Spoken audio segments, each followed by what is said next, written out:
ఈ యాప్ల వల్ల ఏమైపోయింది అంటే ఫోన్పేలో క్లిక్ ఒక్క సెకండ్ ఇట్లా ఫింగర్ టిప్ అయిపోయింది.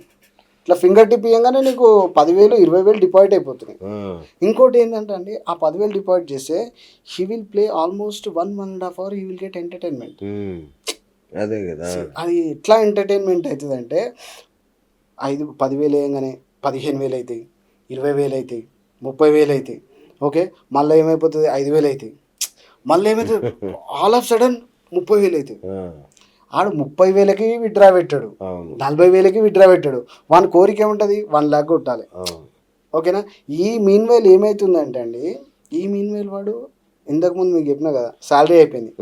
ఇంకోటి శాలరీ అయిపోయినాక వాడు నెక్స్ట్ ఆప్షన్ ఏముంటుంది, సిబిల్ బాగుంటుంది మన దగ్గర, తోపు ఉంటుంది, నెలకు 1 lakh శాలరీ అంటే వానికి బ్యాంక్ లోన్లు ఇస్తాయి. లోన్లు కూడా ఏమైపోయినాయి యాప్లే అయిపోయినాయి అవి కూడా. వాడు ఒక క్లిక్ కొట్టేస్తే వానికి 10 లక్షల లోన్ వస్తుంది. ఆ 10 లక్షల లోన్ వాడు ఇంట్లో చెప్పాడు. వాడు ఏం చేస్తాడు, మెల్లగా 5,000 వేస్తాడు, 10,000 వేస్తాడు. ఇంకోటి ఇంక 1 లక్ష 2 లక్షలు వచ్చి ఉంటాయి కదా, 50,000 డిపాజిట్ చేస్తాడు, పోతాయి. పోగానే ఈఎంఐ అయితే కట్టాలి, అంతేగా ఈఎంఐ కట్టాలి. వాడు ఇప్పుడు ఒక సాఫ్ట్వేర్ ఎంప్లాయ్ అంటే వాడికి పెళ్ళి అయింది అనుకో, ఒక ఇల్లు ఉంటుంది, పెళ్ళాము ఉంటుంది, ఇంట్లో ఖర్చులు ఉంటాయి, అన్నీ ఉంటాయి. అవన్నీ వదిలేసి ఏమైపోయిందంటే యాప్ల మీద పడిపోయారు. బ్రో నేను చెప్తున్నా కదా, మన హైదరాబాద్లో కానీ ఇండియాలో కానీ 35% గేమింగ్ ఆడేటోళ్ళు 35% ఉంటారు. ఇండస్ట్రీ సైజ్ ఎంత ఉంటుందన్నా, 1,000 కోట్లు. అది నువ్వు నేను గెస్ చేయడానికి ఉండదు బ్రో. అవునా, తెలంగాణ నుంచి ఎంత ఉండొచ్చు ఇంత బ్యాన్ స్టేజ్లో కూడా? తెలంగాణ నుంచి అంటే ఇదే చెప్తున్నాం కదా, డిపాజిట్ యాక్సెస్ ఫ్రీ అయిపోయి అది అన్ఎక్స్పెక్టెడ్. అది ఇంకా ఒక 1,000 కోట్లు ఉంటుందా సైజ్? ఎక్కువనే ఉంటుంది. ఎందుకు 1,000 కోట్లు చిన్న అమౌంట్, అది మీకు అర్థం కావట్లేదు. మీరు ఒక్కసారి ఇన్స్టా ఓపెన్ చేసి చూడండి, వాడికి ఒక్కొక్క యాప్కి 100K 300K 500K 1 million followers ఉంటారు ఆ యాప్కి. ఇంకో దరిద్రం ఏంటంటే బ్రో ఇందులో, అంటే అది ఇండియన్ గవర్నమెంట్కి తెలుసా మన స్టేట్ గవర్నమెంట్కి తెలుసా అని ఐడియా లేదు కానీ, టెలిగ్రామ్ అనేది ఒక వర్స్ట్ యాప్ ఒకటి ఉంది. అందులో నువ్వు ఏమైనా చేయొచ్చు. ఓకే, అందులో నువ్వు డిపాజిట్ చేయొచ్చు, విత్డ్రా చేయొచ్చు, వాడు ప్రమోషన్ చేసుకోవచ్చు, అన్నీ చేసుకోవచ్చు విత్ వాన్ పేరు పెట్టుకొని. ఇప్పుడు వీళ్ళంతా ఇప్పుడు వాట్సాప్ గ్రూపులు, ఆ గ్రూపులు. ఇంకోటి అందులో దరిద్రం ఏంటంటే టెలిగ్రామ్లో నువ్వు 100K 300K ఫాలోవర్స్ కూడా ఉండొచ్చు అండి. ఇప్పుడు మనకు వాట్సాప్లో మా అంటే ఒక 256 గ్రూప్ చేయొచ్చు. ఓకేనా. ఈ మధ్య వాట్సాప్ ఒక 6 months ఏదో అవుతుంది, వాట్సాప్లో కూడా ఒకటి వచ్చింది, ఛానల్ వచ్చింది, మనం ఛానల్ పెట్టుకోవచ్చు. వాట్సాప్ ఛానల్ అని ఒకటి వచ్చింది. ఇంకోటి ఏంటంటే వాట్సాప్ కూడా అంత ఈజీగా యాక్సెస్ చేయడు.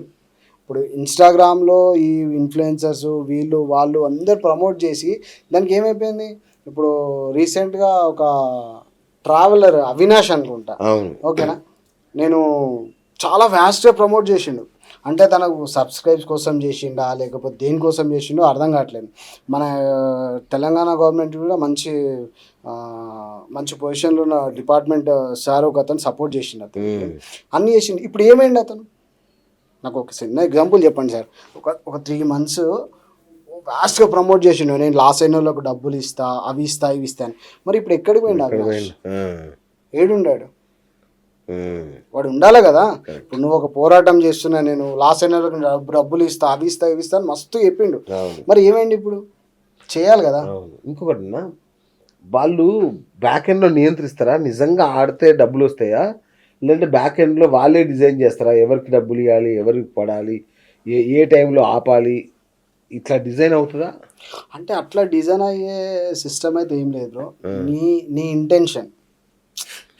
నువ్వు ఆపుకోవాలనుకుంటే ఆపొచ్చు. కాకపోతే ఏమైపోతుంది అంటే అది ఎడిక్ట్ అయిపోతారు. అవును, అది ఎడిక్ట్ అయిపోయి ఏం చేస్తారంటే, ఫర్ ఎగ్జాంపుల్ నీకు ఒక ఈఎంఐ కట్టేది ఉంటుంది, ఒక 34,000 ఉంటుంది, నీ అకౌంట్లో ఒక 10,000 ఉంటాయి ఫర్ ఎగ్జాంపుల్.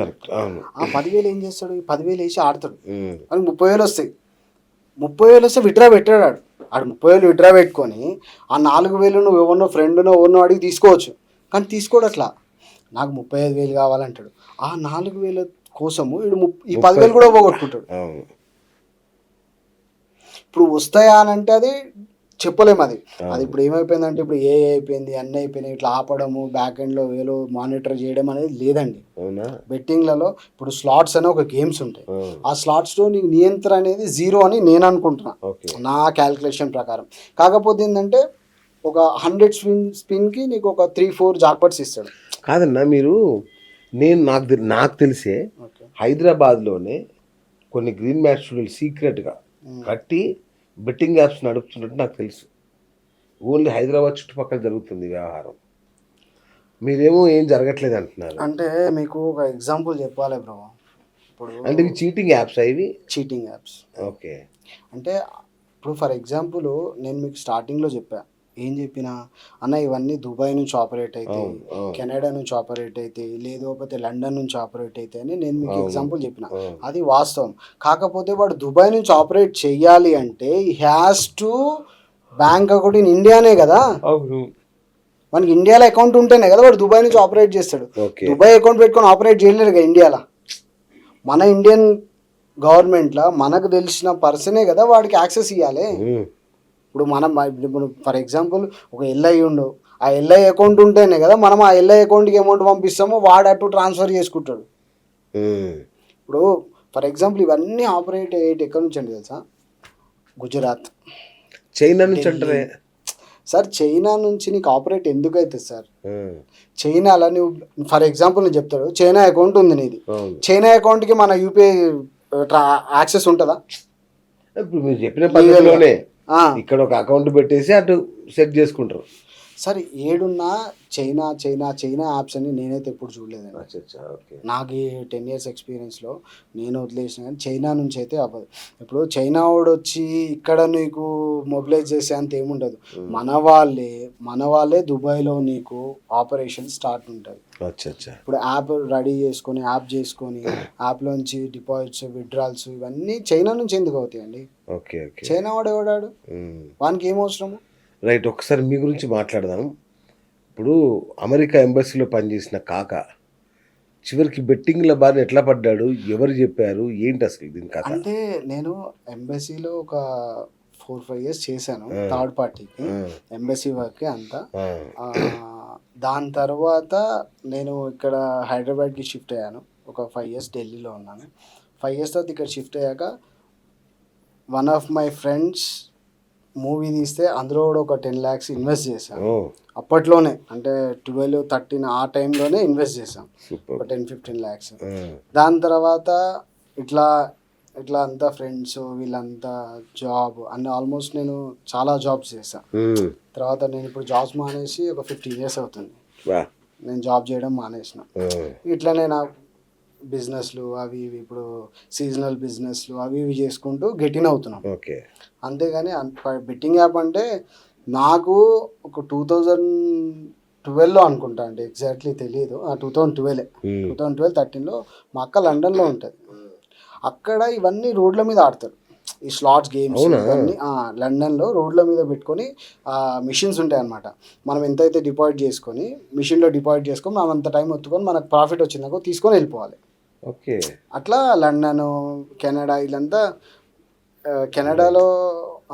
కెనడా లండన్లో ఉన్నాయి. వన్ ఆఫ్ మై ఫ్రెండ్ మా బ్రదర్ సాఫ్ట్వేర్ కంపెనీ, ఆయన కూడా ఈ బెట్టింగ్స్ ఆడుతుండే. మా కజిన్ బ్రదర్ అవుతాడు. ఓకే, అన్ఫార్చునేట్లీ నేను ఒక 3 years బ్యాక్ తను కోల్పోయినా, చనిపోయాడు. ఎలా అది చెప్పండి మా ప్రేక్షకులు. ఆల్మోస్ట్ అంటే తన ఫైనాన్షియల్ ప్రాబ్లమ్సా తెలియదు, లేకపోతే ఇంట్లో ప్రాబ్లమ్సా తెలియదు, సూసైడ్ చేసుకొని చనిపోయాడు.